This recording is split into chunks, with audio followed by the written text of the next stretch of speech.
Effectivement, comme le dit la chanson, on avance à condition d'avoir de l'essence dans l'automobile. Alors vous allez à la station-service comme tout le monde pour faire le plein, et puis si vous n'avez pas envie d'y aller, qu'est-ce qu'on fait alors?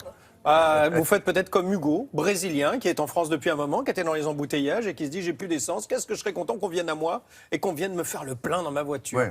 En fait, c'était une start-up qui existait déjà aux États-Unis, il en avait eu vent du côté de Los Angeles et il l'a créé lui en France. C'est-à-dire que il a créé un système où on va venir livrer l'essence auprès de votre voiture. D'accord, mais c'est un dépannage d'urgence. Ah non, ça va être un vrai service. Alors d'abord, ça commence toujours ce genre de choses par les entreprises. Pourquoi? Parce que les entreprises ont des flottes automobiles qui sont plus importantes que d'aller chercher le particulier, etc. Imaginez un loueur automobile sur un aéroport, par exemple. Il peut avoir des centaines de voitures. Ouais. Quand il faut amener chaque voiture à la pompe à essence, ça prend du temps, donc ça coûte de l'essence, ça coûte de l'argent. Lui, il va venir avec son petit camion-citerne.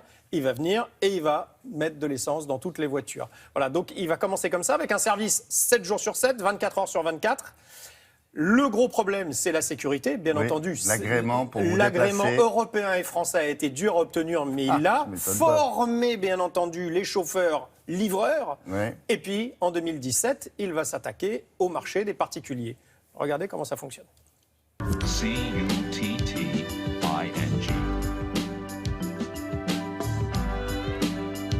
Aujourd'hui, dans une zone urbaine, il y a moins de services. Avec les accès ne sont pas faciles la plupart du temps. Donc ici, on rend un service au consommateur et il voit l'expérience se fournir d'essence, s'améliorer et être beaucoup plus positive.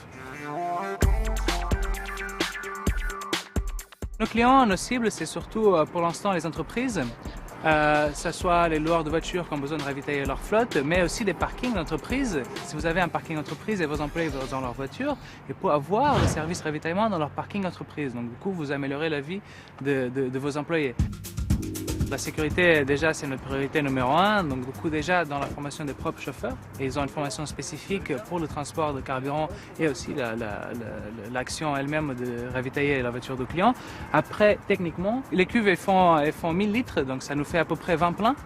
Et en plus, on a un poste de distribution qui c'est comme station-service. Donc, du coup, il est prévu pour faire la distribution au public.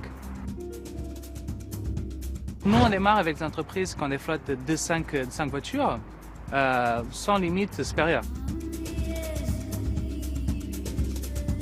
Le prix pour nous c'est très important, mais le prix comme à la station-service, on utilise le prix moyen et donc du coup vous ne payez pas plus pour ce genre de service. Vous êtes gagnant dans votre temps, vous êtes gagnant dans votre portefeuille et vous êtes gagnant en qualité de vie.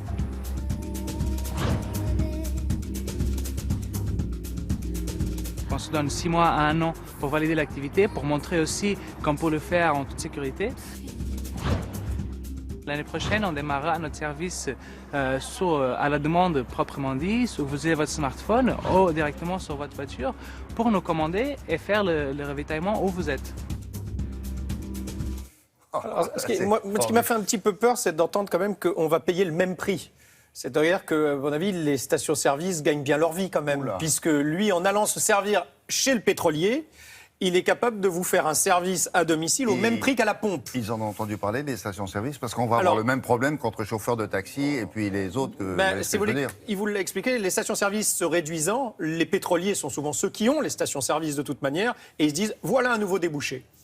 Une nouvelle manière de vendre notre essence pourrait être celle-ci. Pas plus cher donc, évidemment. Après, vous vous débrouillez. Nous, on vend et puis vous prenez la marge que vous voulez.